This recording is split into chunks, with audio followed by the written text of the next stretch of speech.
ایک حدیث مبارک میں آتا ہے، اہل جنت جب جنت میں ہوں گے تو اللہ پاک اپنے شان کرم سے ان سے پوچھیں گے بھی اور کچھ چاہیے آپ لوگوں کو؟ تو اہل جنت عرض کریں گے مولا اور کون سی نعمت ہے جو آپ نے ہمیں نہیں دی ہے؟ ہمارے پاس محلات ہیں، حور عین ہیں، غلمان ہیں اور عجیب نعمتیں ہیں جن کا کبھی ہم نے تصور بھی نہیں کیا تھا۔ اب ایسی کون سی چیز باقی بچ گئی ہے کہ ہم آپ سے سوال کریں؟ اللہ تعالیٰ فرمائیں گے میرے بندے تمہیں پتہ بھی نہیں ہے، آج میں تم کو ایک ایسی نعمت دیتا ہوں جو ایسی نعمت پہلے کبھی تمہیں ملی ہی نہیں ہے۔ تو اللہ تعالیٰ حجاب ہٹائیں گے اور مومنوں کو زیارت کرائیں گے۔ وجوہ یومئذ ناظرۃ الی ربہا ناظرہ، اس دن ایسے چہرے ہوں گے جو تر تازہ ہوں گے اور اپنے رب کو دیکھنے والے ہوں گے۔ تو ایک مسئلہ یہ بھی سمجھ لیں کہ عقیدہ اہل سنت والجماعت میں دنیا میں تو کوئی انسان اللہ کی زیارت نہیں کر سکتا، حتیٰ کہ انبیاء علیہم الصلاۃ والتسلیم، جیسے کہ نص قطعی میں ہے، قرآن میں ہے کہ جب سیدنا موسیٰ علیہ السلام کو اللہ نے مقام کلام عطا فرمایا، کلیم اللہ بنایا اور بغیر کسی واسطے کے کلام فرمایا، یعنی درمیان میں کوئی فرشتہ نہیں، براہ راست اللہ نے کلام فرمایا۔ تو اب موسیٰ علیہ السلام کو امید لگی تو انہوں نے بھی درخواست پیش کر دی کہ رب ارنی انظر الیک، کہ میرا مولا اگر آپ نے میرے ساتھ کلام فرمایا ہے تو مہربانی کریں میں آپ کا دیدار بھی کر لوں۔ تو اللہ نے فرمایا موسیٰ علیہ السلام سے قال لن ترانی، یاد رکھیں یہ لن جو ہے نفی کے لیے، اور نفی بھی تعبید مؤبد، یعنی کبھی نہیں دیکھ سکتے۔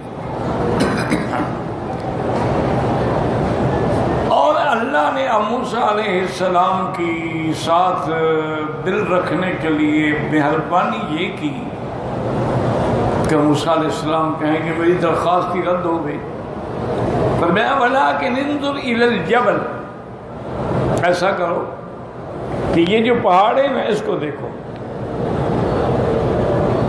میں اس پہ اپنی تجلی ڈالتا ہوں،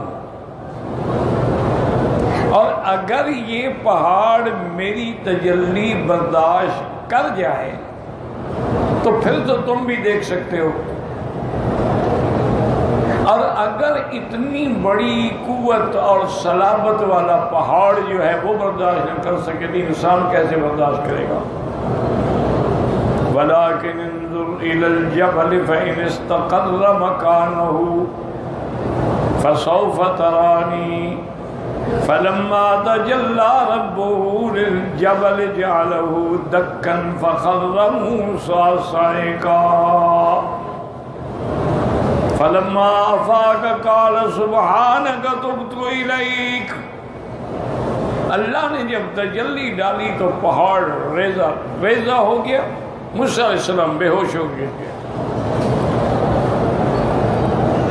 اب جب ہوش ہے انہوں نے کہا یا اللہ بس آپ کی ذات مقدس ہے، بلند ہے، پاک ہے، میری توبہ، میں آئندہ ایسا سوال نہیں کروں۔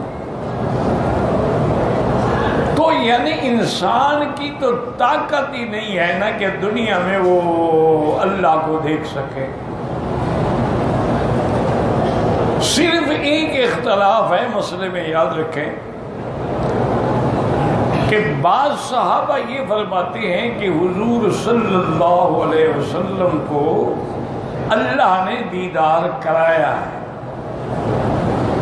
معراج کی رات، کلام بھی ہوا اور دیدار بھی ہوا۔ جب 50 نمازیں ملی پھر گئے، پھر 45 ہو گئیں پھر گئے، تو کلام بھی تو ہو رہا ہے اور دیدار بھی ہوا ہے۔ حتیٰ کہ حضرت ابن عباس فرماتے تھے الخلۃ لابراہیم والکلام لموسیٰ والرؤیۃ لسیدنا محمد صلی اللہ علیہ وسلم. اللہ نے اپنا خلیل تو ابراہیم کو بنایا اور اپنا کلیم موسیٰ علیہ السلام کو بنایا، اور دیدار جو ہے وہ حضور صلی اللہ علیہ وسلم کو کرایا. لیکن یاد رکھیں کہ بی بی عائشہ رضی اللہ عنہا اور کچھ صحابہ بھی وہ سخت خلاف ہیں. وہ فرماتے ہیں کہ بالکل حضور نے اللہ کو نہیں دیکھا، بلکہ بی بی صاحبہ تو ناراض ہو جاتی تھی کہ جو کہے کہ اس حضور نے اللہ کی زیارت کی ہے وہ اللہ پہ جھوٹ بولتا ہے، جب اللہ کا قرآن ہے کہ لا تدرکہ الابصار وہو یدرک الابصار کلہ وہو اللطیف الخبیر، کہ کوئی آنکھ احاطہ نہیں کر سکتی، پھر کیسے کسی نے دیکھا. اور اسی طرح بی بی سے ایک قول یہ بھی ہے کہ میں نے خود پوچھا تھا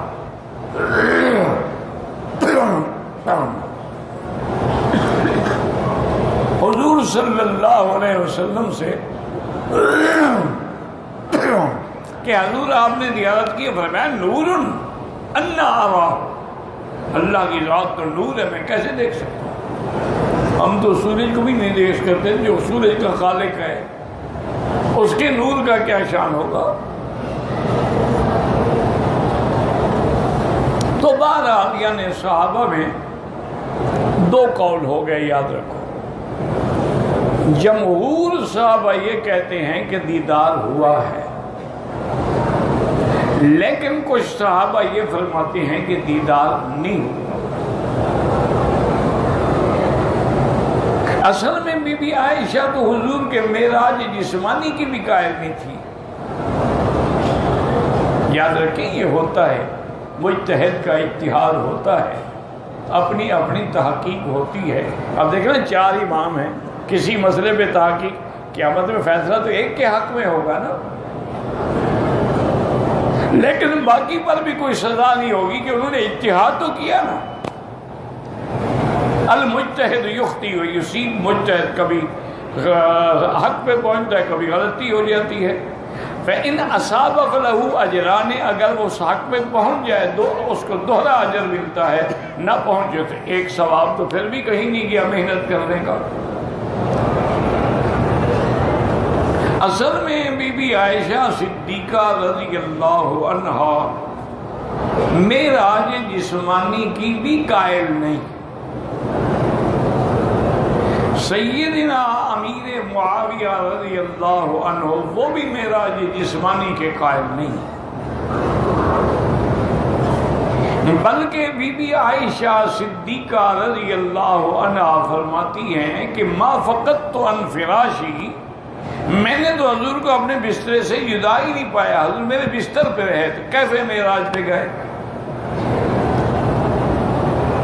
بی بی عائشہ سختی سے انکار کرتی ہے. بہرحال اللہ کی سب پہ رضا ہے، رضی اللہ عنہم ورضوا عنہ ہے. تو محققین علماء، محدثین، مفسرین نے حل کیا. انہوں نے کہا آپ کس کو کہہ سکتے ہیں کہ تم جھوٹے ہو، بی بی عائشہ کو یا ابن عباس کو؟ ابن عباس اور عبداللہ مسعود قائل ہیں، وہ کہتے ہیں معراج جسمانی ہے. اور پھر سب سے بڑی دلیل وہ یہ دیتی ہیں کہ قرآن نے لفظ عبد استعمال کیا ہے. سبحان الذی اسری بعبدہ، تو لفظ عبد روح پہ کبھی اطلاق نہیں ہوتا، وہ لازم روح اور جسد پہ اطلاق ہوتا، صرف روح پر عبد نہیں آتا. جیسے حضرت عیسیٰ علیہ السلام نے فرمایا قال انی عبد اللہ، اب عیسیٰ کا روح بھی ہے جسد بھی ہے. جیسے حضور نے فرمایا وَأَنَّهُ لَمَّا قَامَ عَبْدُ اللَّهِ، محمد مصطفیٰ لفظ عبد کا اطلاق ہوتا ہی روح اور جسد دونوں پہ ہے، یاد رکھیں ہمیشہ۔ تو جب قرآن کہتا ہے اسریٰ بعبدہ، پھر قرآن کہتا ہے وَأَوْحَىٰ إِلَىٰ عَبْدِهِ، تو اس کے لیے یہ کہنا کہ نہیں یہ روحانی معراج ہے، جسمانی نہیں ہے، تو یہ تو بات بنتی نہیں، نص قطعی کے خلاف ہے۔ پھر روح لطیف چیز ہے، اس کے لیے براق منگوانے کی کیا ضرورت ہے؟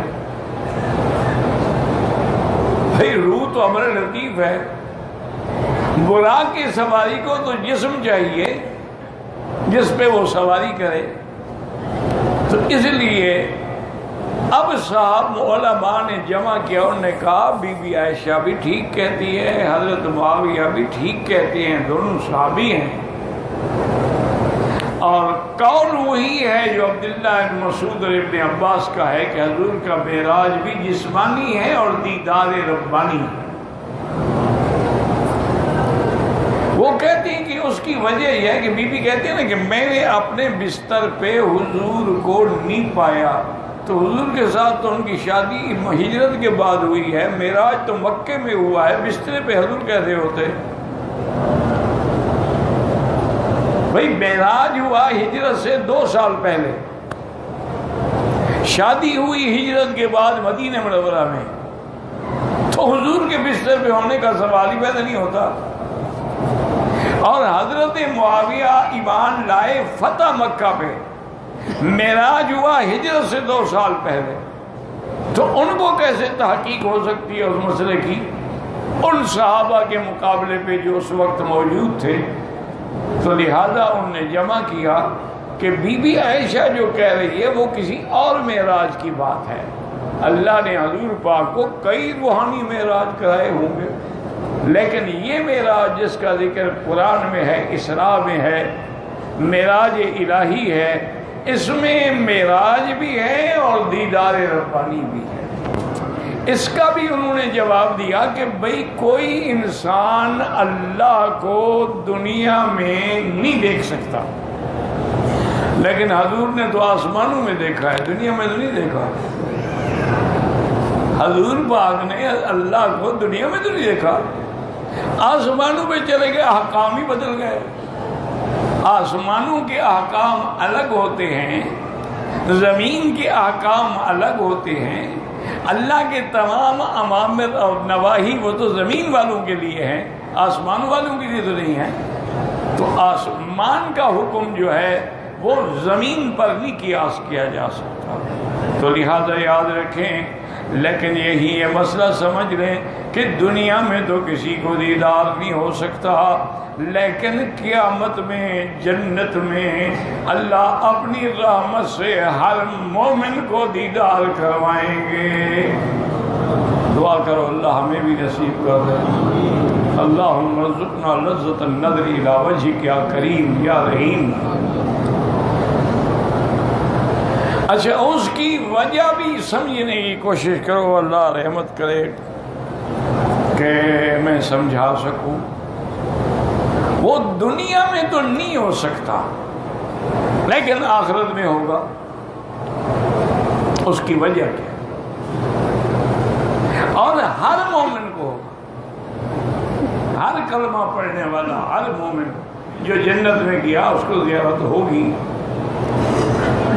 حتیٰ کہ ایک صحیح حدیث مبارک میں حضور پاک صلی اللہ علیہ وسلم صحابہ فرماتے ہیں بیٹھے تھے اور 14ویں کا چاند کھلا ہوا تھا، حضور نے فرمایا صحابہ سے هل تضامون فی رؤیتہ، اس چاند کے اندر دیکھنے میں کوئی شبہ کوئی شک ہے؟ انہوں نے کہا لا یا رسول اللہ، پہلی کے رات کے چاند میں تو شک ہو سکتا ہے، 14ویں کے چاند میں کیا شک ہو سکتا ہے؟ یہ تو کھلا ہے۔